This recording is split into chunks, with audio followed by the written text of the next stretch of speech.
Hello. Today's video is about complex post-traumatic stress disorder.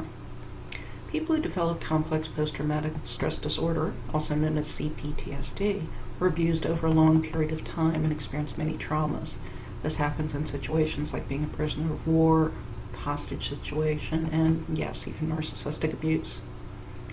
C-PTSD has a long list of symptoms such as flashbacks.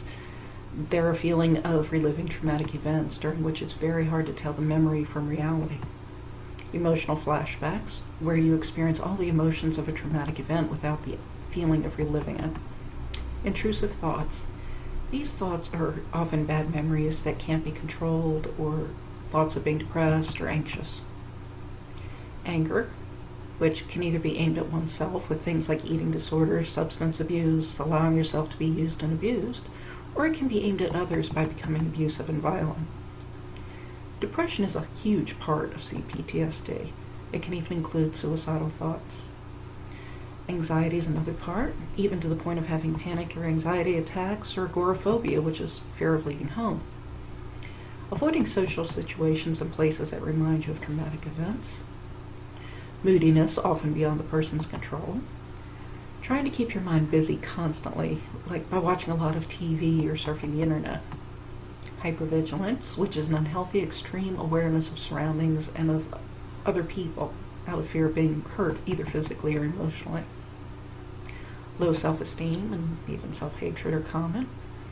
Physical symptoms happen as well, such as inflammatory disorders like Crohn's disease, irritable bowel syndrome, arthritis, pain with no known physical cause, mostly in the back, digestive problems, heart problems, high blood pressure, diabetes, and more. Nightmares are also very common, and they can involve replaying traumatic events. Not all of them do, though. Instead, some just trigger similar emotions to what was experienced in traumatic events. Trouble falling asleep and staying asleep are also very common. C-PTSD is a very difficult disorder to live with, but symptoms can be managed. If you opt for therapy, it's best to find a counselor who specializes in trauma. Also, you need to distance yourself from the source of the abuse, such as your narcissistic parents. Whether you opt for low or no contact is naturally your choice, but you do need at least some distance from your abuser. You also need to accept that the abuse was real and it was bad. Many children of narcissists were raised not to think anything that happens to them is important. They're to focus on the narcissist instead. This often leads to trivializing their own pain and their own problems, and that has to stop. It was abuse and it was bad. If it wasn't, you wouldn't have this disorder. You're also going to need to grieve. You need to grieve the loss of your childhood, the fact you had parents that abused you rather than loved you, and more. In my experience, this grief wasn't a one-time thing. Yes, the bulk of the grief happened at once, but even now, every now and then, something happens that makes me sad, but at least it only lasts for a short time. You're also going to need to focus on getting to know yourself.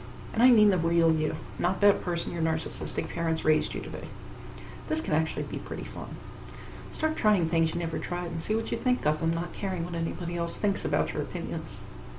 The things you normally do, also get brutally honest with yourself. See if you actually like doing them or you're just doing them to please your narcissistic parents. Also, focus on repairing damage that you can repair. Regaining yourself is an excellent start. Work on your self-esteem too. To repair damage, I also suggest getting to the root of the problems. Ask God to help you if you're unsure about what to do. Getting to the root may be difficult, but it really is the only way you can truly heal. And if you have flashbacks, they can be really difficult to deal with, I know. Make sure you ground yourself. Touch something with an extreme texture, such as very coarse fabric, or hold an ice cube.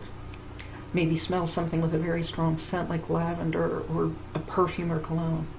Things like this can help you stay in the here and now rather than the flashback. I hope this video helped you. Thank you for watching.